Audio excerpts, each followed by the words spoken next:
بسم اللہ الرحمن الرحیم۔ نماز جنازہ میں قرآن مجید کی تلاوت کرنا اس نیت کے ساتھ، یہ سوچتے ہوئے کہ جس طرح باقی نمازوں میں سورۃ فاتحہ کو پڑھا جاتا ہے، اس طرح نماز جنازہ میں بھی سورۃ فاتحہ کو پڑھا جائے گا، یہ نیت رکھنا درست نہیں ہے۔ اس کی دلیل مصنف ابن ابی شیبہ میں روایت موجود ہے۔ حضرت جابر رضی اللہ تعالیٰ عنہ بیان کرتے ہیں، نبی اکرم صلی اللہ تعالیٰ علیہ وآلہ وسلم حضرت ابو بکر و عمر رضی اللہ تعالیٰ عنہما نے نماز جنازہ میں کسی چیز کے پڑھنے کو معین نہیں فرمایا، یعنی پیارے آقا و مولا صلی اللہ تعالیٰ علیہ وآلہ وسلم، حضرت ابو بکر و عمر، کسی نے بھی آپ کے لیے کوئی ایسا طریقہ خاص مقرر نہیں کیا کہ تم نے نماز جنازہ میں اسی چیز کو پڑھنا ہے تو نماز جنازہ ادا ہوگا، اگر اس کو نہ پڑھا تو تمہارا نماز جنازہ درست نہیں ہوگا، ایسی کوئی روایت موجود نہیں ہے۔ حضرت موسیٰ جوہنی کہتے ہیں کہ میں نے مختلف بزرگوں سے پوچھا، مختلف محدثین سے پوچھا کہ کیا نماز جنازہ میں کوئی چیز مقرر ہے؟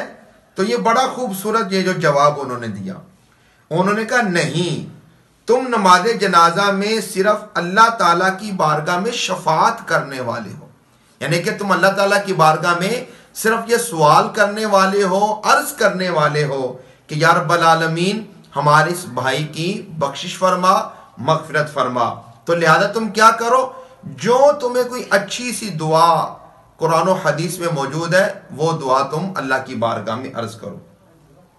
حضرت علی المرتضی رضی اللہ تعالیٰ عنہ، آپ نے بھی، یہ بھی روایت مصنف ابن ابی شیبہ میں ہے، حضرت علی المرتضی رضی اللہ تعالیٰ عنہ جب نماز جنازہ پڑھتے تو پہلے اللہ تعالیٰ کی حمد کرتے، پھر نبی اکرم صلی اللہ تعالیٰ علیہ وآلہ وسلم پر درود شریف پڑھتے اور پھر دعا کرتے، یعنی کہ حضرت علی المرتضی رضی اللہ تعالیٰ عنہ کا یہ عمل مبارک، جو ایک ہمیں نماز جنازہ پڑھنے کا جو طریقہ ہے کہ پہلی تکبیر کے بعد ہم نے ثنا پڑھنی ہے، یعنی کہ اللہ کی حمد بیان کرنی ہے،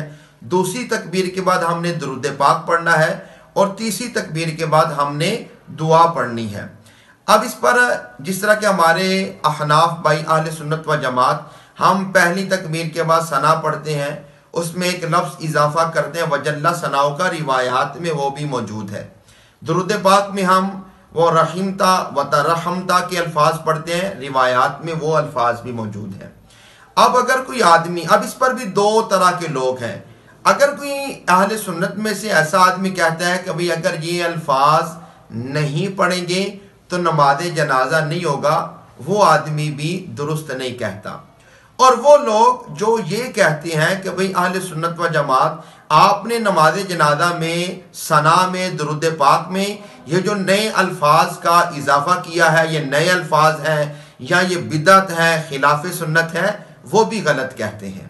اب آیا کہ ہم نے نماز جنازہ کو ادا کس طرح کرنا ہے، جس طرح کہ دعائیں یاد ہیں تو دعائیں یاد کرنی چاہیے، لیکن اگر ہمیں صرف نماز کی جو ثنا ہے وہ اگر ہم پڑھتے ہیں تو ہم وہ پڑھ لیں، پہلی تکبیر کے بعد وہی ثنا پڑھ لیں، دوسری تکبیر کے بعد درود پاک پڑھ لیں، اور تیسری تکبیر کے بعد اگر ہمیں وہ دعا معروف جو ہے اللہم اغفر لحینا و میتنا، وہ دعا پڑھ لیں۔ اگر وہ دعا نہیں آتی تو ربنا اغفر لی ولوالدی وللمؤمنین یوم یقوم الحساب، اس کو بھی پڑھ لیں تو آپ کا نماز جنازہ ادا کرنا بالکل درست ہو جائے گا۔ اللہ تعالی ہمیں عمل کی توفیق عطا فرمائے۔